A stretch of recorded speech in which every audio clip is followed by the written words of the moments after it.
Good afternoon. I am Madeleine Goerg. I work at the German Marshall Fund on the Wider Atlantic Program, and I am joined today by Meriem Asraoui, legal counsel at the OCP Group based in Casablanca, Morocco, and by Vahid Monadjem, CEO of a startup company based in Cape Town in South Africa. So we have been together for almost 4 days with the Emerging Leaders Program, with the Atlantic Dialogues Conference. My first question would be, apart from Damian Lewis, what has been the most striking thing of this conference? Meriem, if you could start.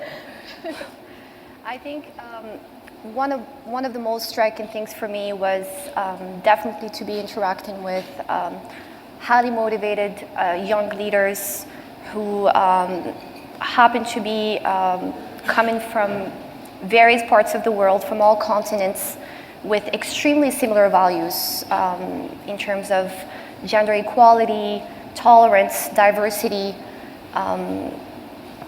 equal opportunity, education, and who just happen to be wanting to make a little difference in their own way, whether it's by promoting startup companies and knowledge sharing, or by being a social entrepreneur and just wanting to change the educational system in their own way around the world, or if it's just to be part of a youth program in a regional level, in a national level, international level, it's just trying to make a difference in their own way and having such a high motivation to do so. Okay. What about you, Lloyd? Well, I suppose my big takeaway was the striking consistency between everyone's intentions. I suppose the striking consistency between our answers too. For the most part, everyone that I've met at the Emerging Leaders Program has a simple intention: to help people around them. The how and the where might be very different, but it's amazingly consistent. And like we heard, it could be agri-forestry, it could be Dina doing education, it could be working in government. The how is very different, and often the why is the where is very different. So some people are very interested in deep impact locally within their communities, working at city level. Some are looking for broad impact across the world, and it's really refreshing that the only difference is just the prioritization of how we achieve the betterment of people around us. So over this weekend, a number of the conversations we've had in this ballroom, as well as sort of bilateral conversations, have tended to focus on the challenges to our respective societies.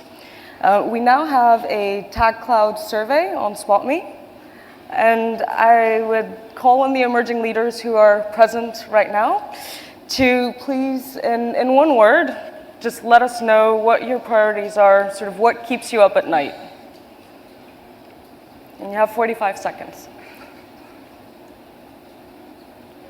Can we ban a Moroccan wedding from being listed?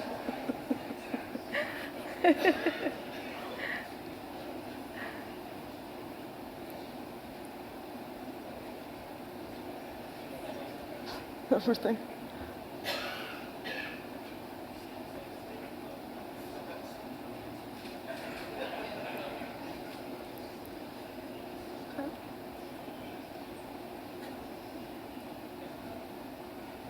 Packing.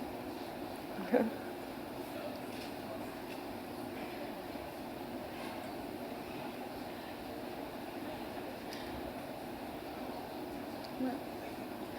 Well, thank you for your input.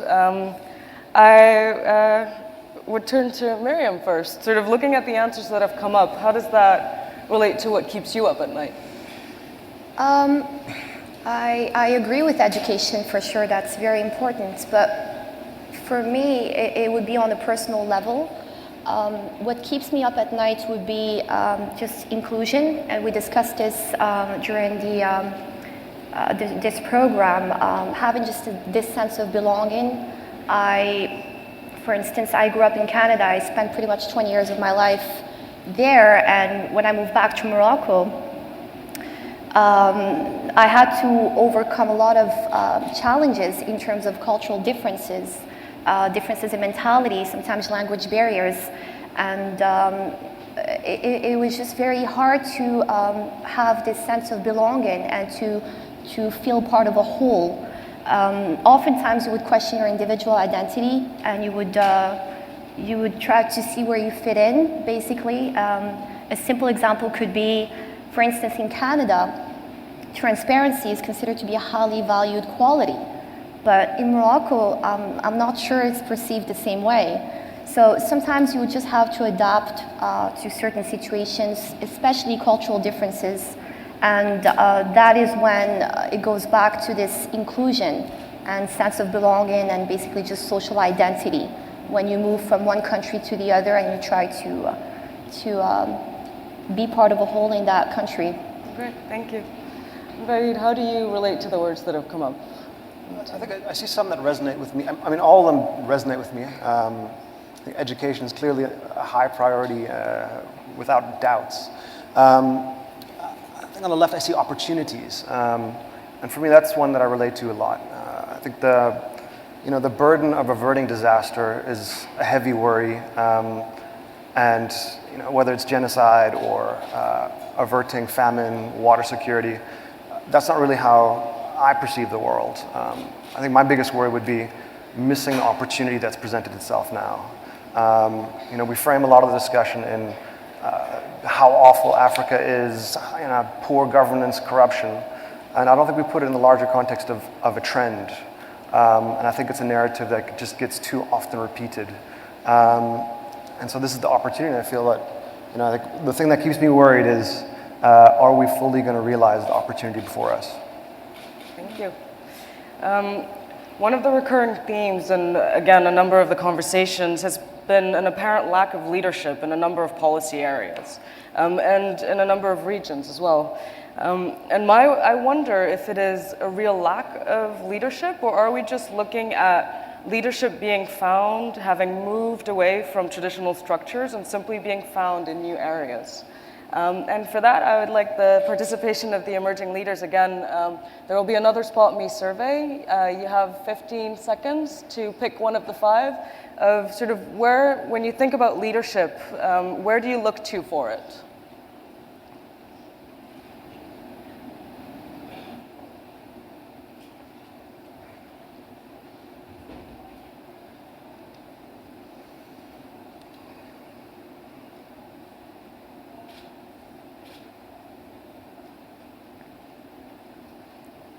Interesting.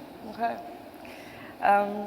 Vahid, I would sort of call on you for initial responses to this. So, I think the first thing that jumps out is it's pretty surprising given the mix of participants that civil society is number one.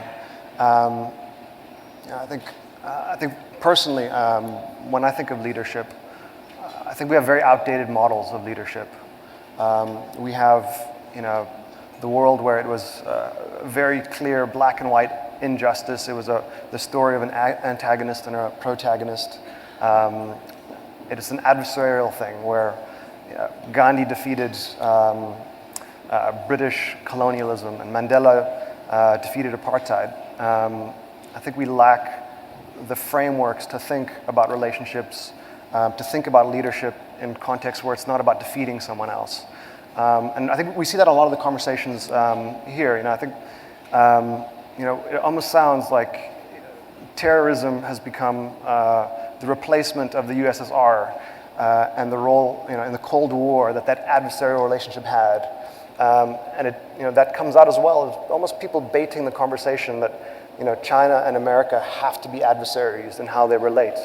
And I think those are very outdated models of leadership. I think the leadership of waging a fight is very different from building. And I think that's where, in Africa, liberation movements have struggled with building. But I think, leaders in building societies are aren't conspicuous at all. For me, it's a personal thing. My parents, an Iranian and American, decided to move to Swaziland to build hospitals. And that was their decision of leadership. And I really, for whoever lets their values motivate their actions and act on them. And that's a leader. Wonderful. Sort of as the second part of the survey, before I turn to Meriem about where she looks to for leadership, I would ask for the rest of you to also fill out the survey, just to see if there's a sense of comparison, sort of generational or sectoral. That would be wonderful. This survey will come up, and you have 15 seconds.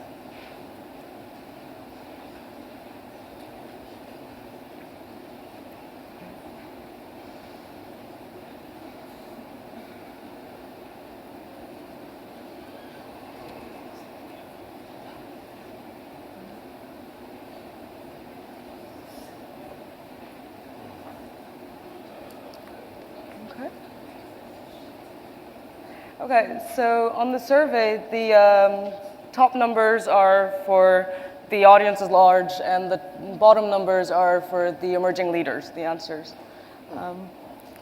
It's an interesting private sector difference for, I would say, the older generation compared to the faith that the emerging leaders seem to have in it. Meriem, I would just turn to you to reactions, but also where do you look for leadership on a daily basis? I would have thought private sector would come first. For some reason, civil society, I'm pretty surprised.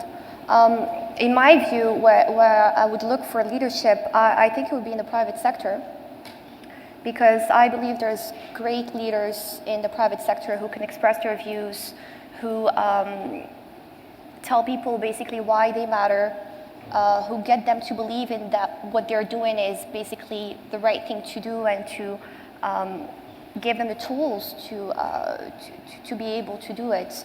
I think that leaders in the private sector can also be expressed through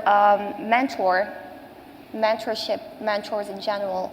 I think mentors play a great role in real leadership because you can connect to those people, you can speak to them on a daily basis, you get to work with them, and it has a direct impact on you as opposed to just having leaders on a more global level. I think mentors could be great leaders for people, generally speaking, in the private sector.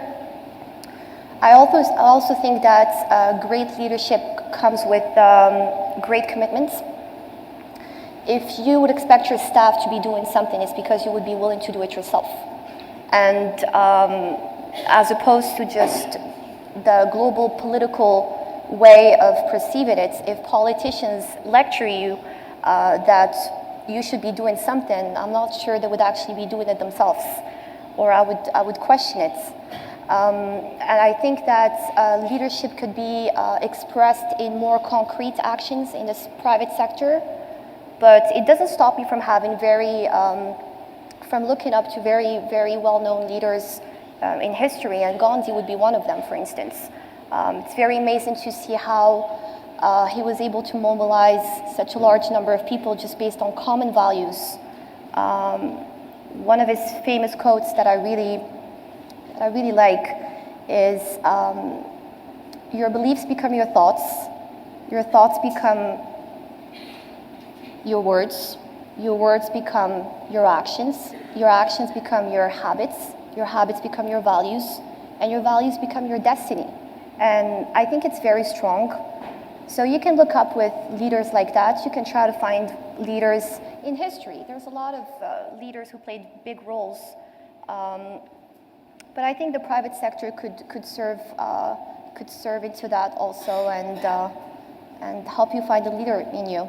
But it seems that for both of you, beyond sort of historical figures that have moved and changed societies, profoundly changed societies, right now your leadership is more on the individual level, be it someone who's building a hospital or a mentor within a company, rather than sort of broader figures with a political vision, from what I've been hearing.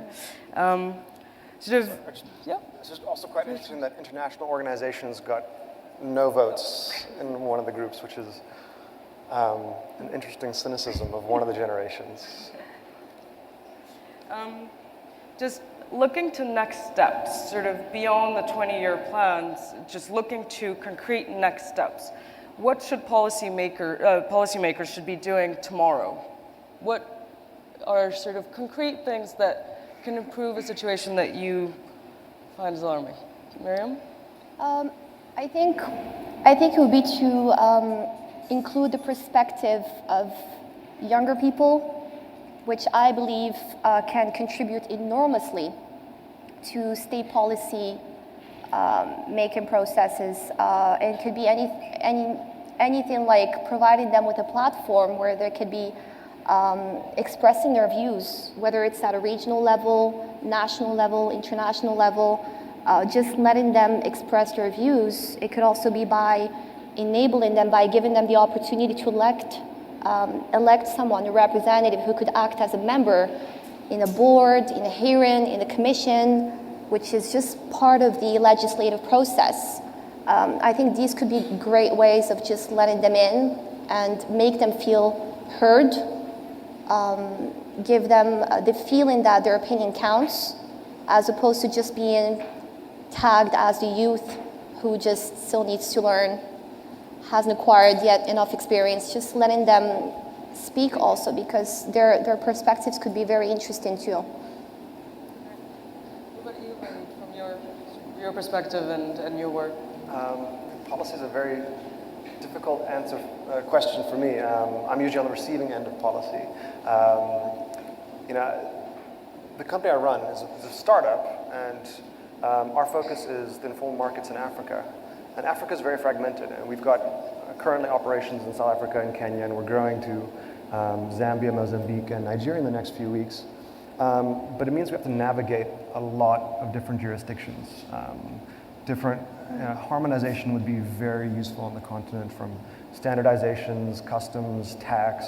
I think that really would be the thing that would benefit the continent personally, and I think would be very useful. It's a bit frustrating that it would be more tax efficient for our company to be based outside of Africa, even though all of our trade is in Africa.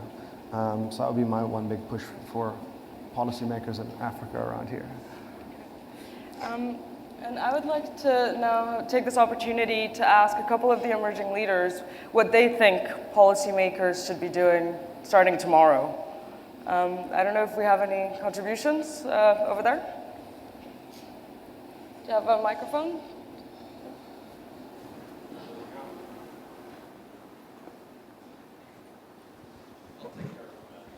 Thank you, Kurt.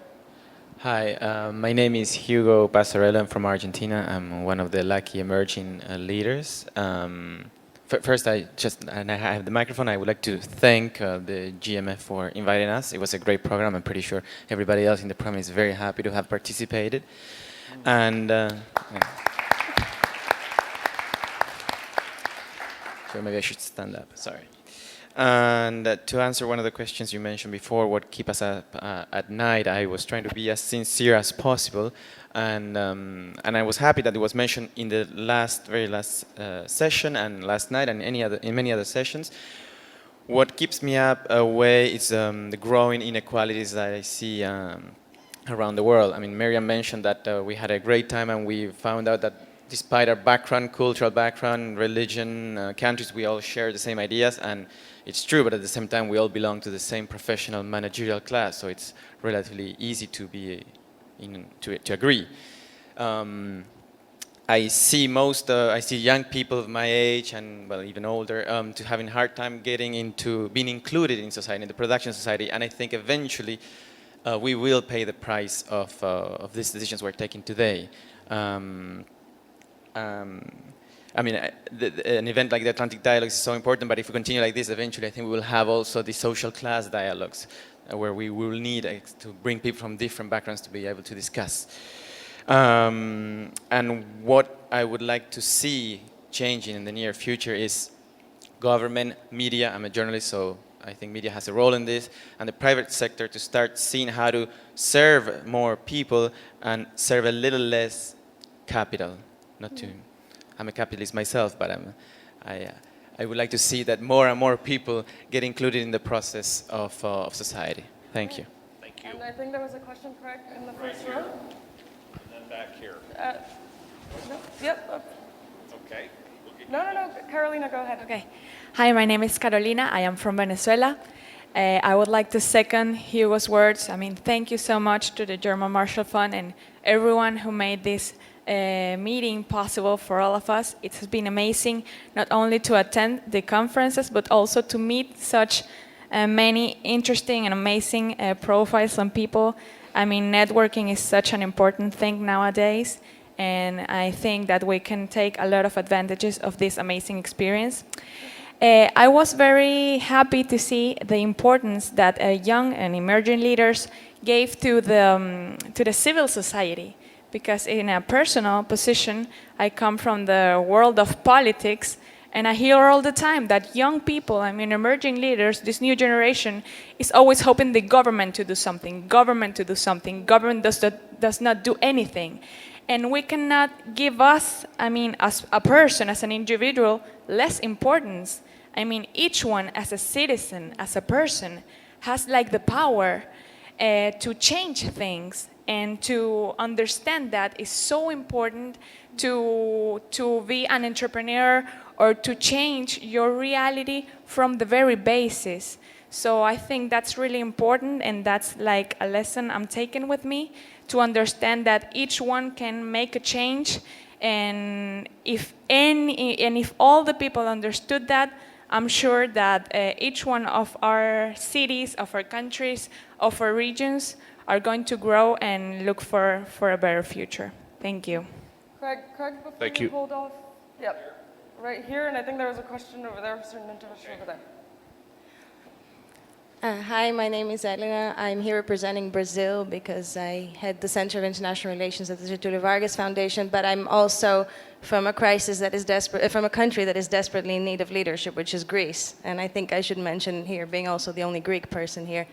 I'd also like to thank the German Marshall Fund for everything that we've learned this weekend. And maybe in terms of the question that you asked, what I would like policymakers to do starting tomorrow, I think what I would like to see is policymakers managing to get through the boundaries and walls that have been raised through many years of history in terms of specific groups and specific policymakers serving specific interests, specific groups, be it the media, the private sector, the public sector. I think it's very obvious that we live in a world that is so interconnected when we shouldn't be thinking of states and the world as divided into categories. And I'd like to see policymakers be able to overcome these boundaries. I'd like to see different political parties working together for these things. I'd like to see more cooperation. I think that's what we're all tired of. And that's why the person that I would look to as a leader would be in neither of these categories that were mentioned there. Yeah. The people that I consider leaders today are those who are involved in all these categories. They're media people, they're in the public and private sector, they're in civil society, and I think there are people like that, and some of them are here, and it's been a really big pleasure to meet them. And finally, if I may just add one thing about us as future leaders. I think it's great that we can see what's wrong about the world today, but I think our biggest mission is to let other people our age know that they can't just be complaining about what's wrong, but they should also be working to fix it, sometimes working together with the things that they see are wrong, because we can't keep breaking down systems to build new ones. History loses a lot. We should work with what we have as well. So thank you. Thank you. There's one. Hi, my name is Sydney Olenek, and I'm here from the United States. And again, I just want to echo thanks to everyone, especially Craig, Ian, Kareem, Kevin, Khalil, Stephanie, Nicola, and Madeleine, who's been working with us for months. While I had the mic in my hand, I had to do that. So thank you guys for that. I think my favorite part of this weekend has actually been stepping back from what I'm working on. And I know many of you, we're all kind of siloed, many of us on certain topics or certain regions. And so it's been a good reminder that there are actually problems outside of the Middle East, which is the region I work on right now, and that actually a lot of the issues that we're facing and the challenges are global and very interconnected. The good news is, and one thing I couldn't stop thinking about all weekend is, we actually have the ideas and the technology and the resources to make great strides on a lot of these issues. And I think one of the things that we've been talking about today and all weekend is leadership, and it's who's going to follow through on making sure that we are acting on these things, that these things are implemented into policies. And while I am incredibly comfortable that leadership and the notion of it has moved away from government. Maybe that's like the millennial in me. I think the question I have for policymakers is when we're thinking about populations and we're thinking about making the world a better place, you know, if you're in a democracy and you're an elected official, you have a responsibility to think about people. But I think it's, like I said, very positive that a lot of these leaders are able to come from other places, academia, civil society, the private sector. But should these new other foreign policy leaders, what kind of responsibilities should they have? A lot of times people go into the private sector to represent an interest or a profit. And it's just something that we all need to think about tomorrow is, you know, what should the responsibility be to, you know, social responsibility and education if you are a leader that's not elected. And I think that that's something that, you know, moving forward as leadership is more diffused across these sectors, we all need to consider. Yeah, great, thank you. I believe we have a couple more minutes, and I would just like to open it to non-emerging leaders, just to get a little bit of sort of the responses from the floor. Well, Enrique, you're also one of them. John Yearwood? Hi, Madeleine. In the interest of varied perspectives. I'm John Yearwood. I'm with the Miami Herald, and Madeleine and the rest of the emerging leaders, I really enjoyed spending a little time with you earlier during the weekend. And I just want to repeat what I told you then, that it's never too early to find your passion. And once you do, you stick to it and you follow it through. And if you do that, you'll all be even more successful than you are today. So again, it was great spending a little time with you. Congratulations and good luck. Do you have any other comments before I pass this on to, there's a comment over there? Yeah, and then we'll wrap up. Thanks. Hello. It's working? Hi, I'm Tim Rideout. I'm with the German Marshall Fund. I'm actually pretty new here, about 2 months old. So there we go. I'm from the United States. I've seen a lot of, you know, both at home and globally, there's a lot of mistrust of government. But I think part of our problem is not government per se, it's that government is outdated. And society has gone global, you know, corporations have gone global, civil society has gone global, media has gone global, but governments are still constrained within nation states. And you've seen the blurring of lines, but on some level, we need government. Humanity has always needed government. They support the court system. Without courts, nothing in the private sector is possible if you can't enforce contracts. So I think sometimes when we want to move away from government, we're more frustrated with the current state of government. And perhaps we need to think of new, more modern ways of governing, you know, on a global scale. And I know that generates a lot of suspicion. I'm not thinking of some kind of massive global government, but perhaps some kind of interconnected web. And I was just wondering if you all had any thoughts on that. Well, I would actually tie it back to a comment that Dhruva Dijenkar had during the conversation on Friday morning of sort of the smaller things that happen on a daily basis. And it sort of feeds into what you were saying of changes and leadership that are less conspicuous. That electricity for street lamps on a daily basis, that potholes get filled, that things happen on a daily basis. We just don't necessarily comment on them in the way that we would for a flood, or the difficulty of sort of mobilizing for emergencies. Or larger foreign policy questions, TTIP, trade. And I do think that sort of feeds into looking at leadership at a smaller scale and on a daily basis, and how you move forward that way. I would just turn to Vahid for sort of quick closing remarks if you have reactions to what I think I really like that comment. I think that resonates a lot. I kind of refer to the polarized world, and then we have, nations. I think the concepts, like you said, corporates are multinational. I think people are multinational. I think the identities are blurred, and it's no longer as simple as someone's Brazilian, Greek Brazilian.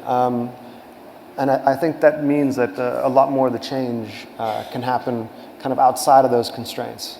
I think just for me, I think the last thing was drawing on something that Ian said, is just redrawing our mental maps, because we have these very fixed ideas of what we are in categories of nations and a lot of isms going around. And this is a great opportunity to see people as individuals.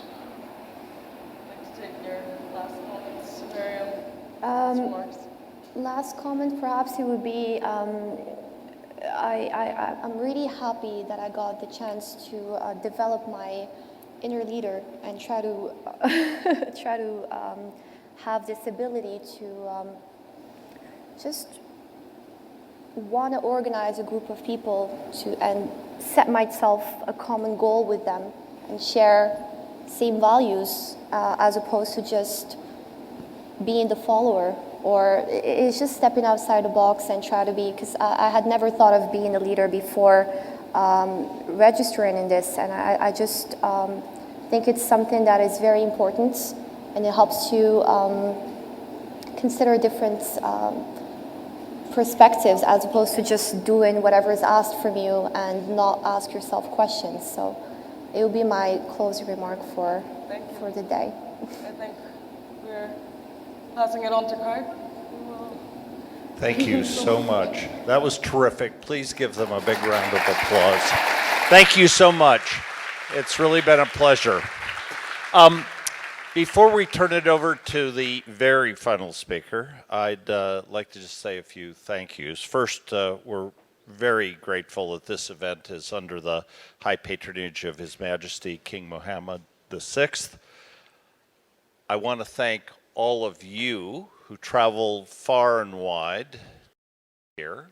I know it's not easy when you're coming from halfway around the world to get to a conference, and we're very appreciative. I have to say this is our 14th major conference of this scale, and I actually think that a lot of the sessions here were some of the best in terms of intellectual content and frankly just pure argument that I've ever heard. The fact that our night owls every night, people kept saying, 9:30 you're going to start?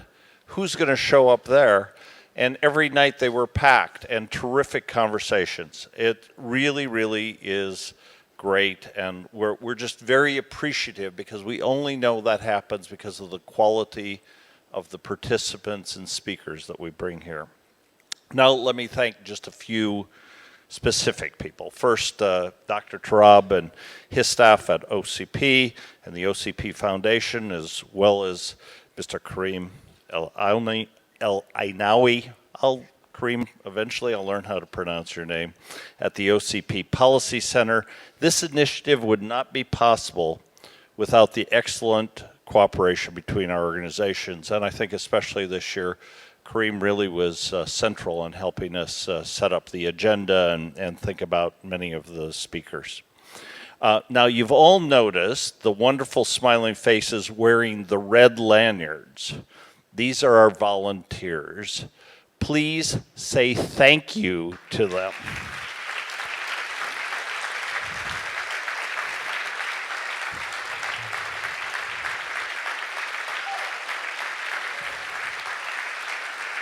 These are wonderful young people that we recruit here in Rabat and throughout Morocco. And I've said this last year, but I'll say it again. They're probably the best advertisement for the future of Morocco that one could find. You really feel positive and even a little bit maybe exuberantly optimistic about the country when you have a chance to talk to these young people. And if you haven't, pull one of them aside and engage in a conversation. I want to thank our longtime partners at the Reef Group, Page and Bain. They're the guys that do all this wonderful design and make it look beautiful in this room.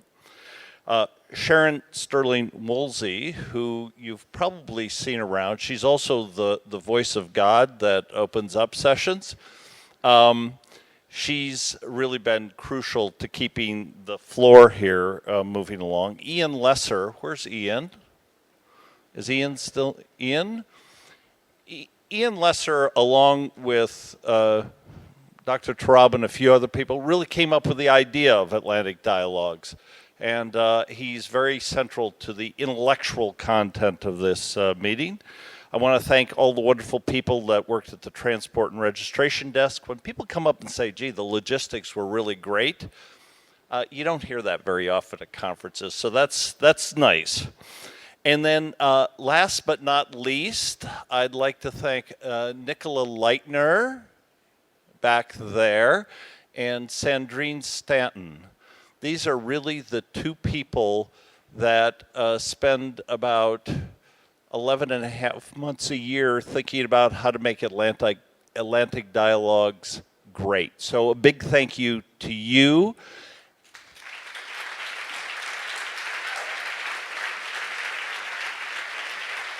Come on, Nicola, you can show your face.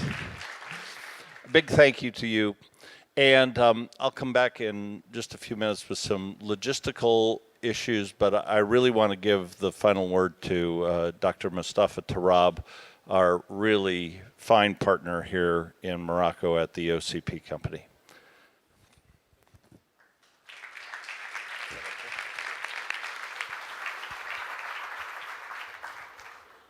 Thank you very much, Craig, for your kind words. And Meriem, you did very well, and happy birthday, by the way. And we're proud of you. Let me thank also our friends from GMF, Craig, of course, Ian, Paige and Bain, who have done a great work, a great job organizing this. I'm also proud of my colleagues at the OCP Foundation, the OCP Policy Center. You've met them. Karim also took the train late, but did a great work adapting to all this. But also people, my colleagues from OCP headquarters, were also taking part of this. But my thanks really go to you as participants. This event is for you. It is not for the organizers. This is your event, and we're grateful for the quality and intensity of your participation. This is, as John said on the first session, the purpose of this is to get you to become active participants, and I think this is what has happened over the past 2 days. I'm also happy to see that things are evolving with more participants from the South, whether it's from South America, as well as Sub-Saharan Africa and Africa in general. Extremely satisfied and happy to see that the young leaders or emerging leaders are taking a much more active participation in this. This, in my opinion, is your event more than anybody else's. We're talking about the future, and the future is yours.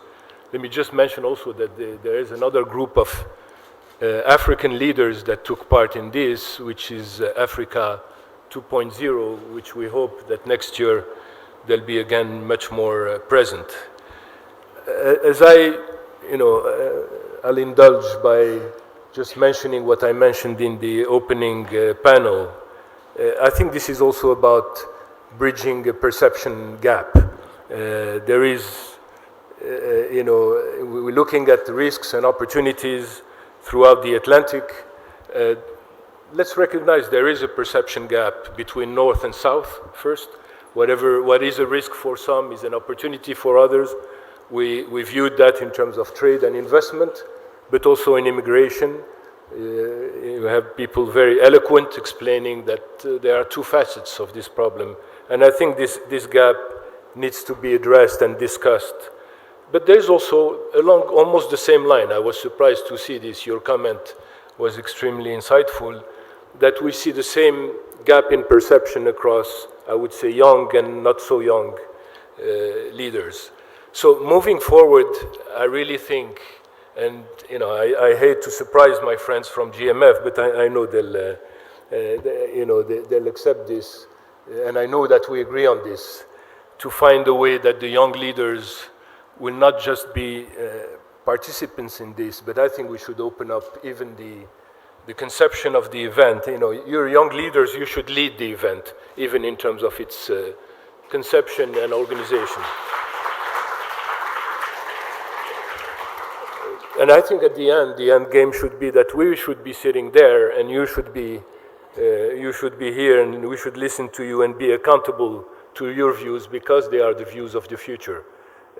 And frankly, they are more optimistic and that's what we need to build this Atlantic community. Let me also, with really some emotion, say a few words about Greg, who has been more than a partner here. This is also your vision that comes from your capacity to be not only open-minded, but to accept, you mentioned frames of references, to accept frames of references that are not those that are used to. And you've brought that courage to the broader GMF team, and this is why this is happening. That's why I felt comfortable making a suggestion even without checking with you, because I know, good, right. But, there's very special quality about Greg, and I want to say that I'm really grateful to have been to be able to work with you and to do this with you, Greg.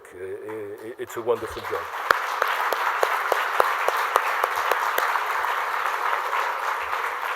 So the production of this event is in itself a dialogue between North and South, and it's going well. So thank you very much. We hope to see you here next year. How many people want to be here next year? Thank you again very much, and we're looking forward to continuing working with you on all this.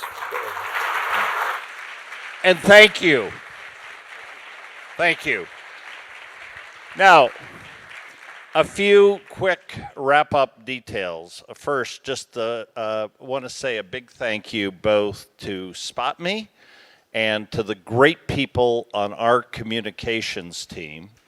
If you check your Twitter accounts, you look at any of the metrics, it is pretty amazing how much coverage this event has gotten. The Spot Me turned out to be pretty good. 2,000 business card exchanges, about 2,000 items saved to briefcase, lots of messages. All of you are sending tremendous numbers of messages. I thought that the interactive side of this was terrific. If you have suggestions on how to make it better, please let us know. GMF is very proud of the fact that we're always changing and we listen to your complaints and suggestions and criticisms. If you have Spot Me equipment, please turn it in before you leave. It's not going to work when you leave. Not only that, but it starts recording all of your conversations and sending them to a big building outside of Washington. I'm joking. I'm not trying to hurt Spot Me here. Okay, so now we're going to be going out for lunch. The emerging leaders go to El Patio for the final debrief, and the rest of us are going to go to the Golden Fish. Many, many thanks to everyone. It was a terrific conversation, both in here, in the Night Owls, in the breakfast, over lunch, in the hallway. That's what makes these conversations wonderful. Big thank you to all of you. We'll see you next year.